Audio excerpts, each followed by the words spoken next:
So we have Karen Kraus here from the Feral Cat Coalition of Oregon creating a virtual catio tour. Karen has been with the Feral Cat Coalition of Oregon, FCCO, since its founding in 1995, and she has served as executive director since 2002.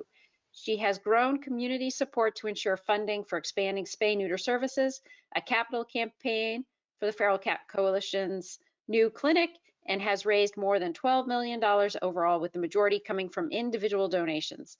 Through Karen's leadership, the Feral Cat Coalition of Oregon has developed a decades-long partnership with Portland Audubon to address issues that impact cats and local wildlife, and created and launched the original and very popular Catio Tour in 2013. She oversaw the She oversaw the transition to a virtual Catio Tour this year. Karen has more than 30 years of management development and marketing experience with nonprofit animal organizations. And Karen and her other staffer, Devin will be joining us for part of the Q&A too, as she was an integral part of the virtual Catio Tour. But Karen, I want to welcome you and thank you so much. And I'm so excited to learn about the Catio Tour. Oh my gosh, what a nice introduction. Thank you, Stacy. And thank you for hosting this. It's such a reminder that we're talking to each other about how to do virtual events, and obviously you're hosting a heck of a one today yourself. So it's a good reminder as we go through this.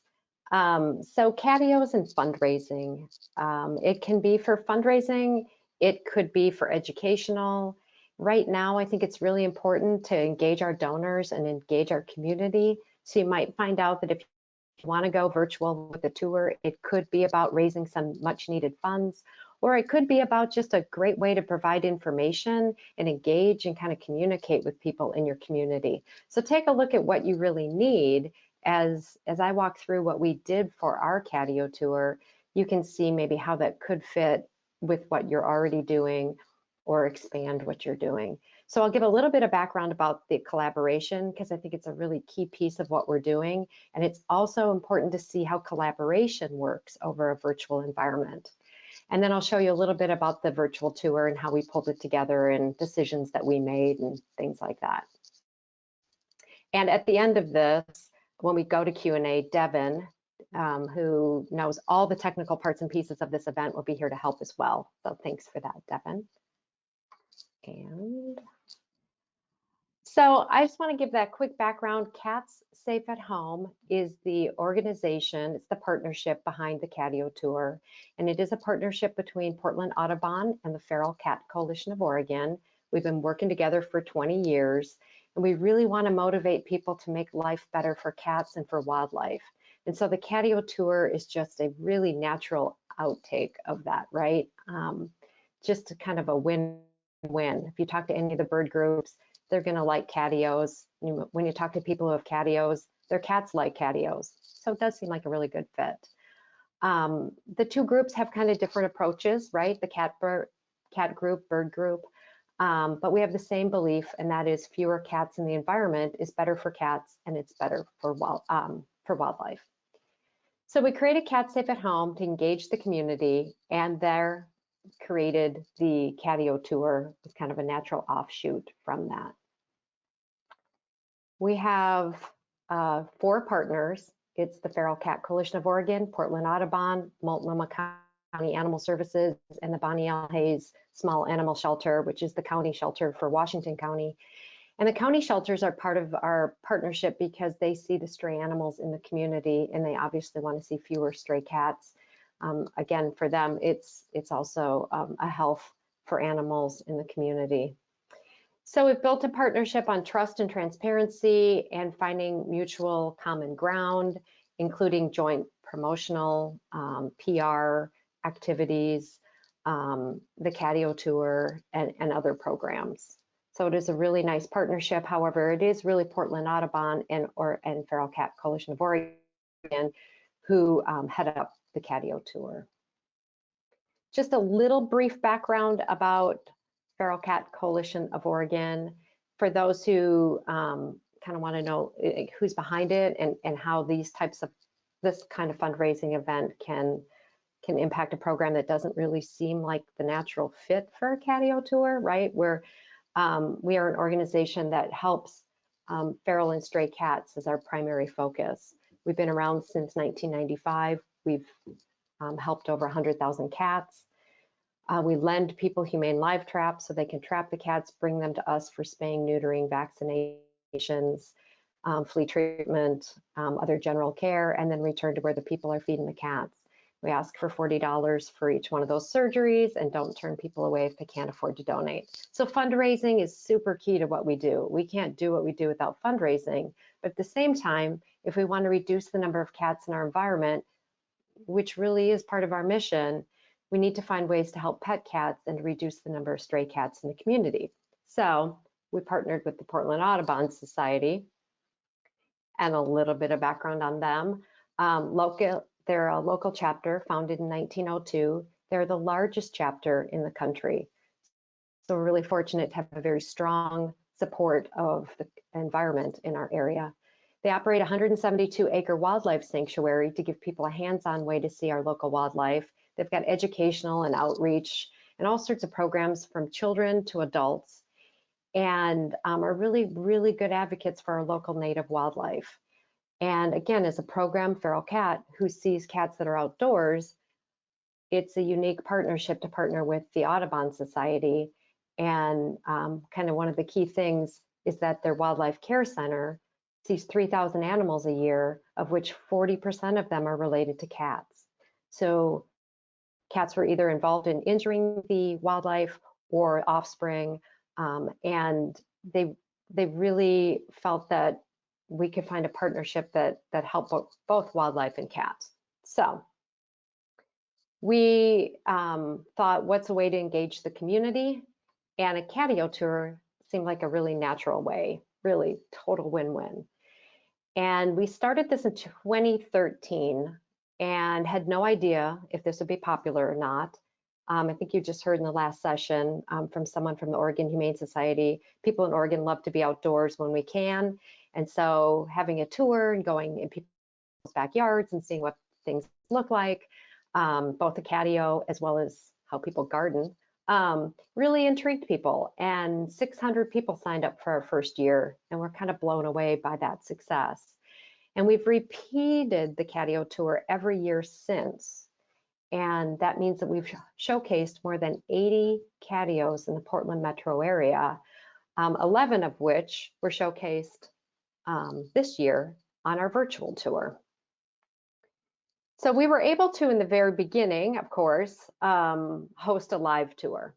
And the virtual tour has the same goals as the live tour, but I want to show you live because a little bit about it, because we're not going to be doing virtual forever. And I do think there'll be a blend of our tours in the future. So a little bit of history or a little bit of background on the live and how that factors into the virtual gives a good perspective. Ultimately, the goal is to inspire people. We want people to build catios. We want people to see what other people have done, gather ideas, and be motivated to build one in their own yard. And it's just such a great hands-on way for people to see, hey, what's going on in your yard? How did you attach it to your home? What are the cats doing within it? So even in this photo, you can see a cat on one of the shelves. It just really comes alive when you can see these catios in person. And the whole goal was to raise awareness about keeping cats and wildlife safe, motivating change, and having fun, right? There's so much going on in the world. Why not have some fun? Why not come together, especially with animal welfare? It's a really great way to engage your community. We were able to hold 7 years of catio tours live, and this should look like a familiar old-timey kind of photo these days with people hanging around each other without masks on. But that's what we were able to do prior to our pandemic that's going on. But it's a great example of showing different catios and the people that would come and get an idea what it looked like. You could really see how it attaches to the house, what the overhead walkways look like. You could talk to the host. Really a great way to get information and ideas and motivate yourself to build a catio. And each year we created a guidebook, and that includes on the virtual tour. So what you see here is the cover of the guidebook, and that would have on a typical tour, a live tour, maps and directions to get to all the Catios. This year, we decided to still do a guidebook. And what that affords is one place that people can look at everything. A lot of people are still driven to have something they can hold on to and tangible. So a guidebook is a great way to put all 11 Catios in, be able to flip through it, look at the Catios you like. So that was something that was consistent from live tour to virtual. But going virtual had a huge learning curve. You've probably heard that throughout today. How are you going to do a tour? It's not an event. It is an event, but it's not like a gala. There aren't a lot of models out there. And so kudos to Stacy for assisting us and thinking through how we could do an online successful event. But we landed on doing a Zoom tour and then having our website back it up. And that would afford people to go on a tour with us and then later explore in more depth on their own.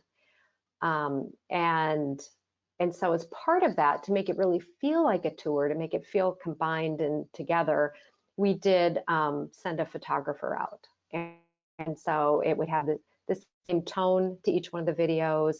We would just have an opportunity to make everything consistent by utilizing a photographer.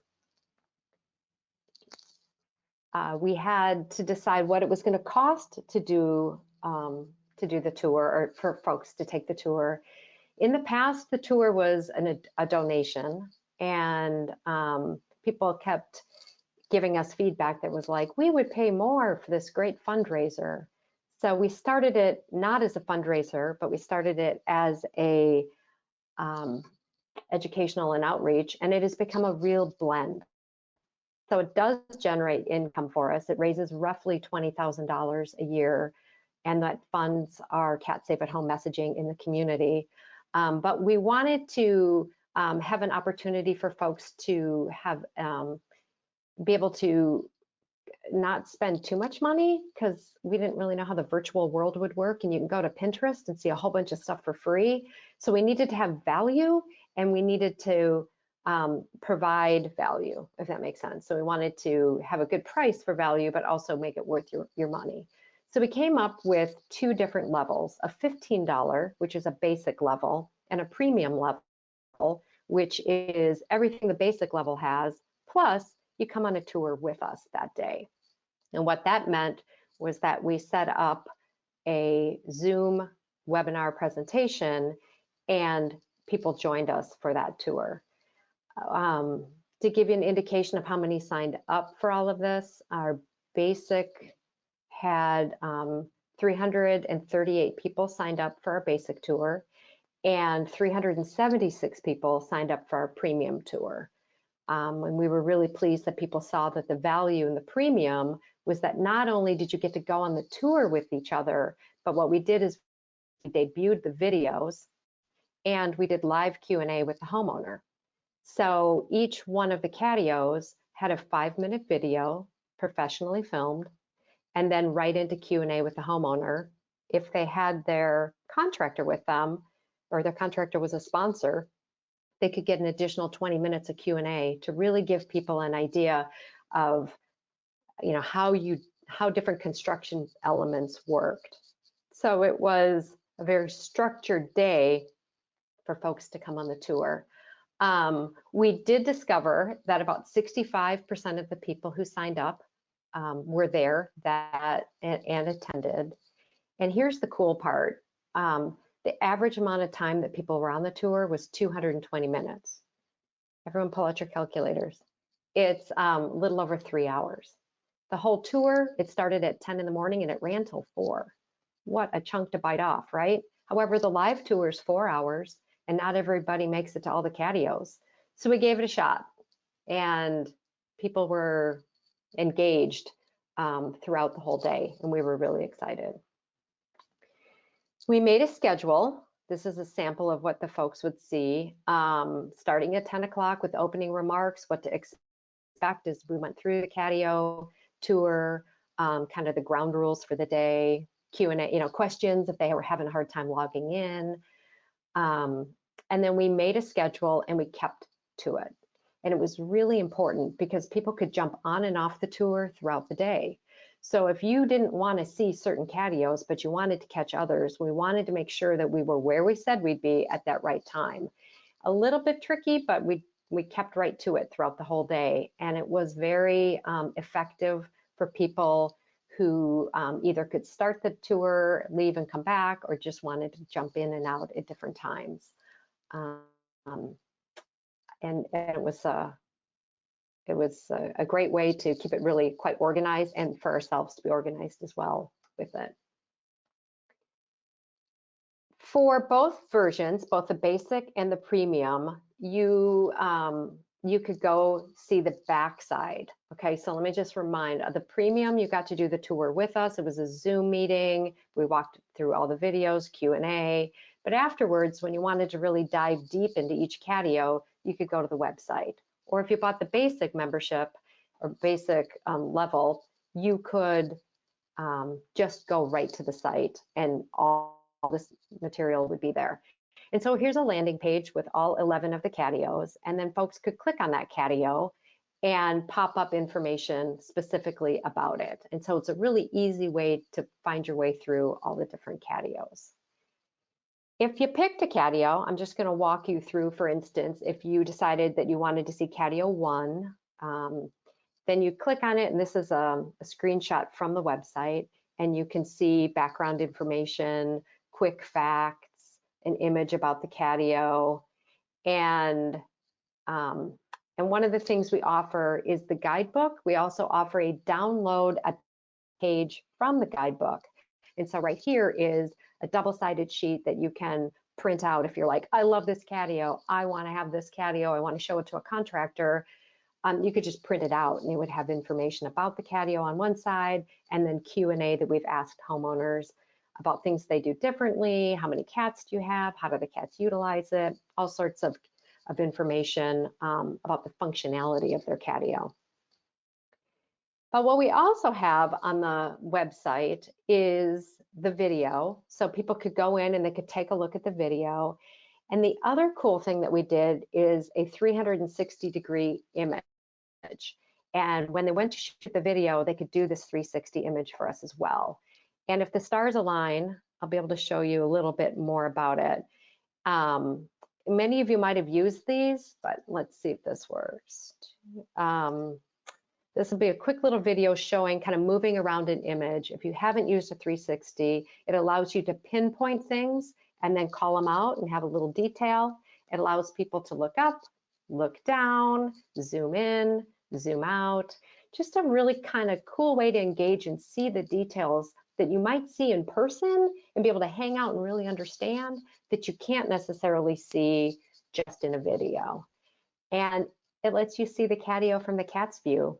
So it is a really cool tool. We did include it, but what we did see was that some folks didn't know how to use that tool.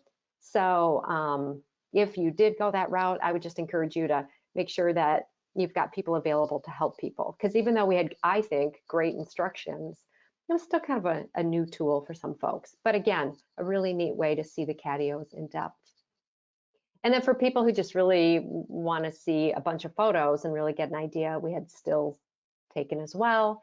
And here's an example of what people could look at and zoom in on and get an idea of that overall Catio.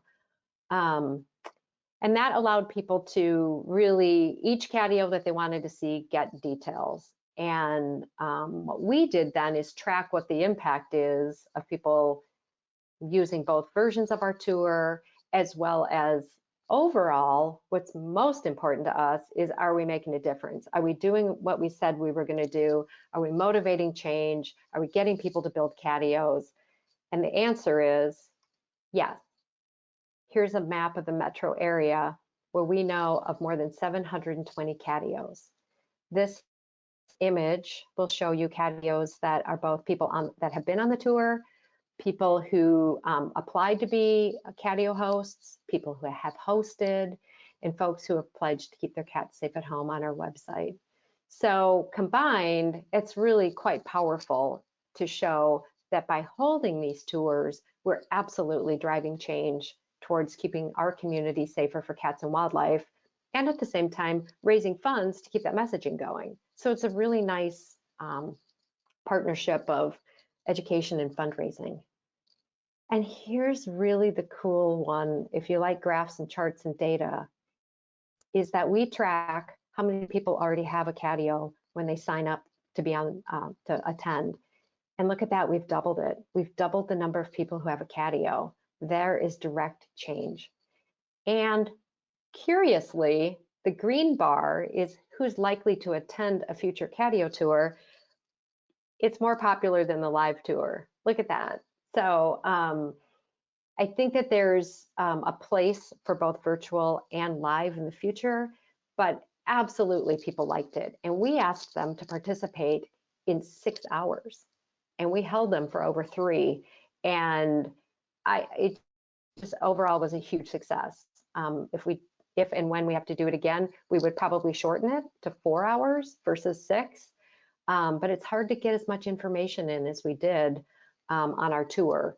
So, it'll be a personal choice for you, but I do want to show that people really did like having a virtual tour.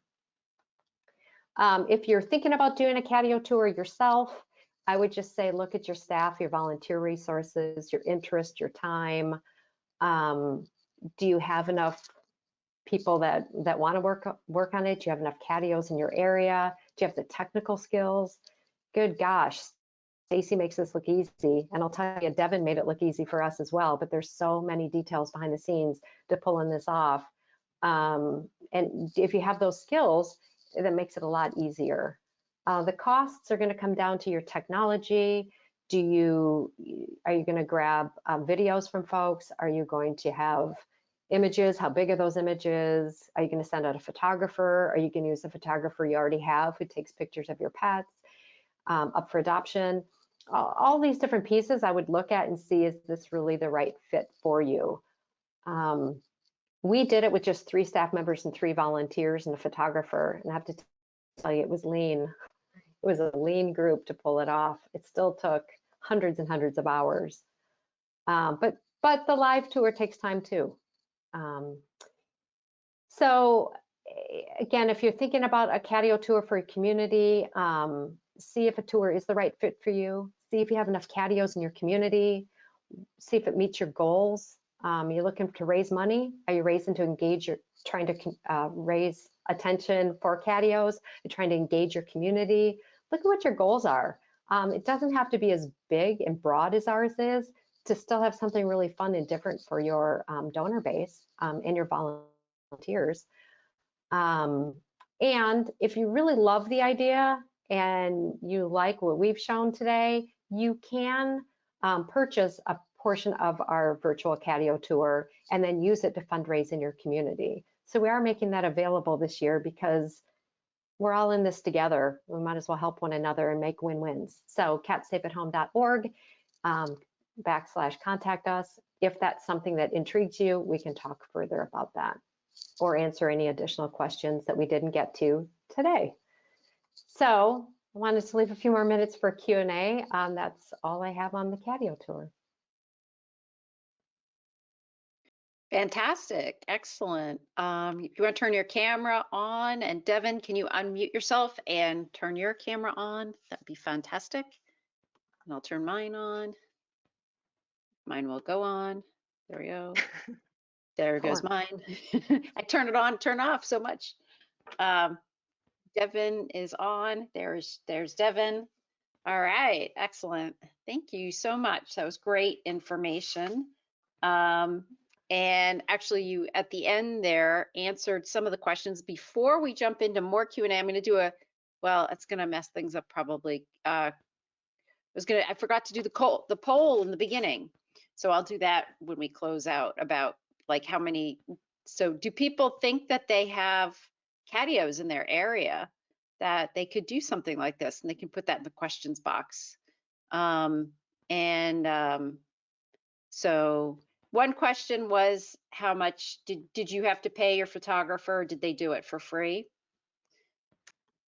Yeah, we hired a professional, and so it was a per catio charge that he charged us, and it was still reasonable. But when you've got 11 catios, that adds up.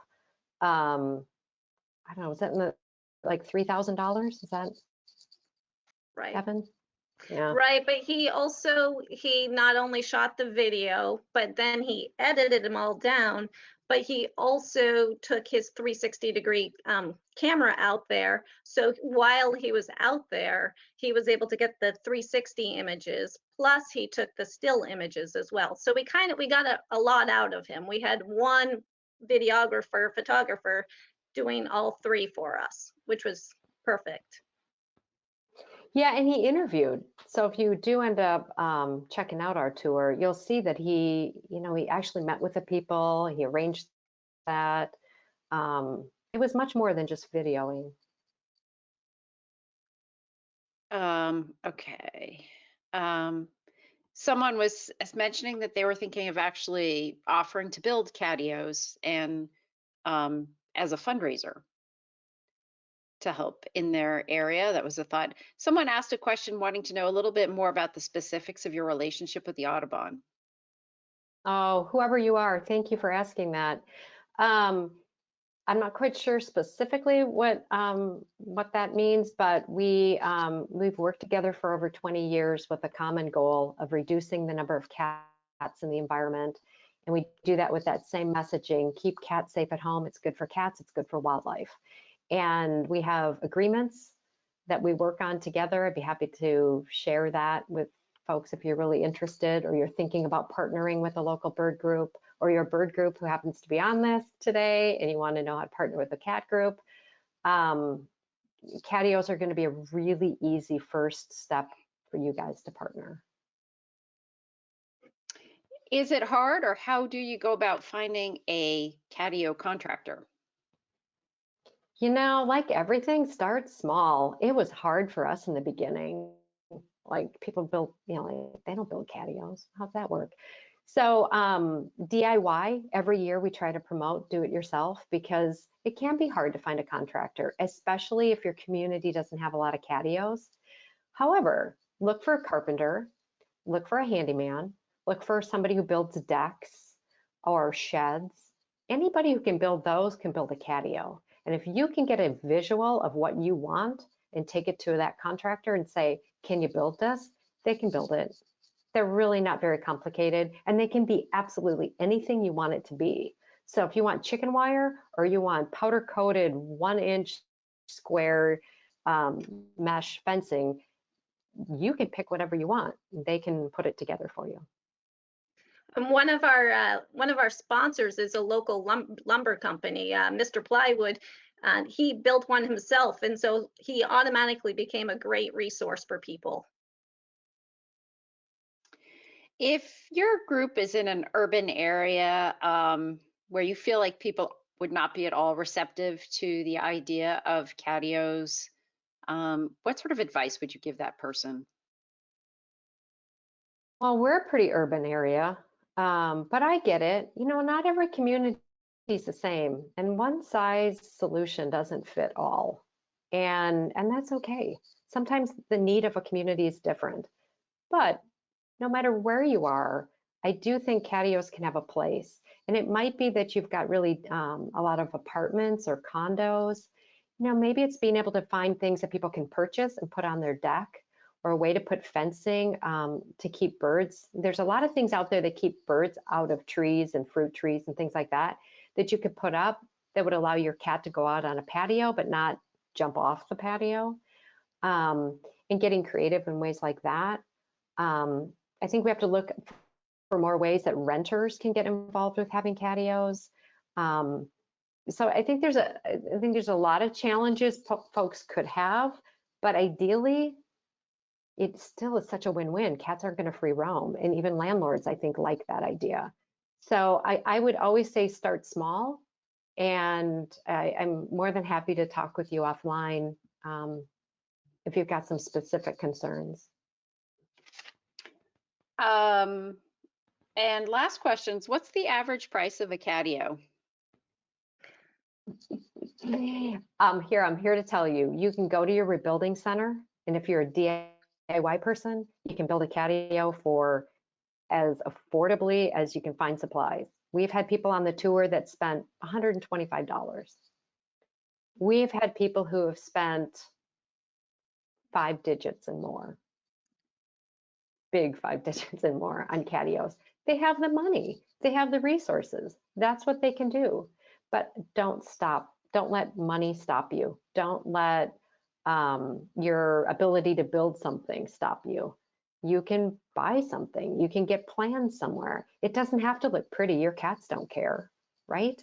So the average, I would say, if you hire a contractor, you're going to look around $1,500 in Portland. If you did it yourself, it could be hundreds. We also had a guy who got old bicycle rims, and then he got bamboo from his neighbor, both items free, lashed them together with some type of string, and created a really funky catio. And it cost him nothing, but it was him. It was his personality. So don't be limited. You can go, anything you can think of that'll keep your cat secure can be a catio. Excellent. Thank you so much. Thank you both for joining us today. That was a great presentation. I love the whole idea of the Catio Tour, and I like the idea of the virtual Catio Tour for, areas that might not have enough catios, and there's a way maybe to collaborate there and help spread the word otherwise, because now that we're virtual, as people have said, now we're not just talking about local attendees, but worldwide. I mean, you can have people from other countries do your tour too. So there's really incredible scalability there. So thank you both for joining us.